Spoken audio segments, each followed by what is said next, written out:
Ayan, so today po plan natin na palitan tong camshaft sensor, position sensor dito sa Chevrolet.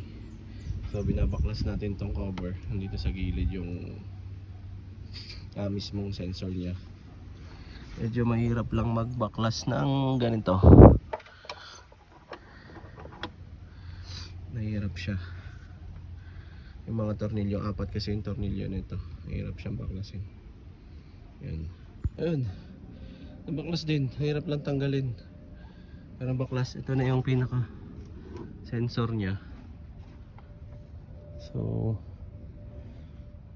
susungkitin lang natin yan. Yung ito, wire na to. Sungkitin lang natin to para bumitaw.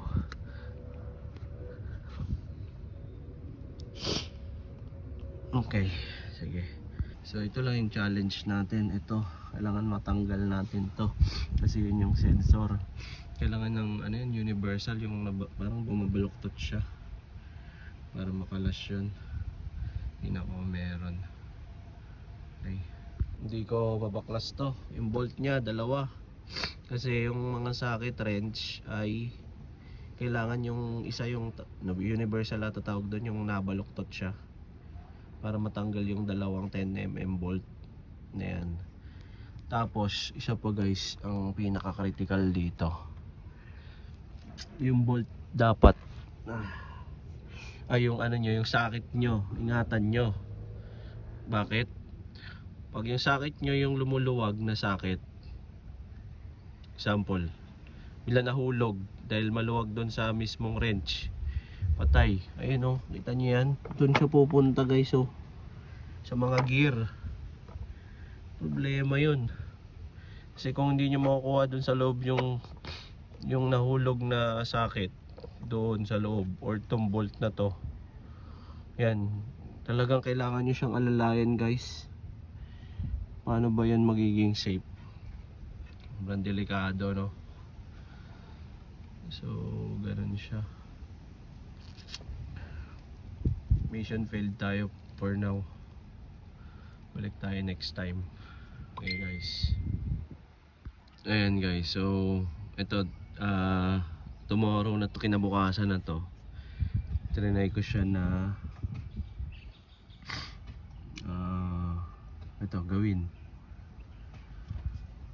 Ito yung aking timing belt. Hindi ko naman ganun ka luma yung timing belt. Sige. So yan, ito ginamit ko guys, obra siya. Kung wala kayo nung natawag nilang universal socket ba yun, yung nababaluktot, ito na lang, pasok naman siya. Yun. So papapalitan ko na to, tapos titingnan ko kung kamusta pagka napalitan na. Ayan. Yan siya guys, malutong na rin pala yung mga wires nito, hanggang marupok na din. Kung alam ko na magbabago after na mapalitan to guys, pero sa ano kasi diagnostic tools, nakita na may problema yung crankshaft position sensor. Low voltage yung lumabas doon. So try lang. Yan guys, update ko kayo after. Natanggal ko na siya. Ito yung pinaka sensor. So titignan ko yung replacement ko na bago. Tapos yung ginawa ko para hindi, ingat lang kasi dahil ayun nga, tulad nung sabi ko dun sa inyo, pag nahulog dun yung tornilyo, mahirapan na kayo kasi puro gears dyan, tapos may cover yan. So magkakaroon pa kayo ng mas matagal na trabaho or problema. Kaya ingatan nyo na mahulog yung bolts.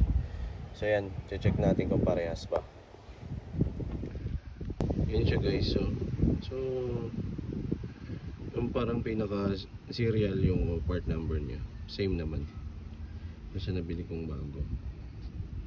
So yan, kakabit ko lang, test testing na. So may isa pa akong papalitan guys. Ito naman yung PCB bulb. Palitan ko siya kasi parang hindi ko alam kung ano na, luma na, no? Pero hindi naman siya ganun kamahal, pero palitan na rin natin. Yun, so ito na po, napalitan na natin ng bago. Ipitan na lang natin ito ng konti. So, bago na yung PCB nya, PCB bulb. So may mga nakita akong vlog na itong PCB bulb minsan magkakos din to ng konting usok sa tambucho. So hindi ko alam, no, pero may nakita ko sa iba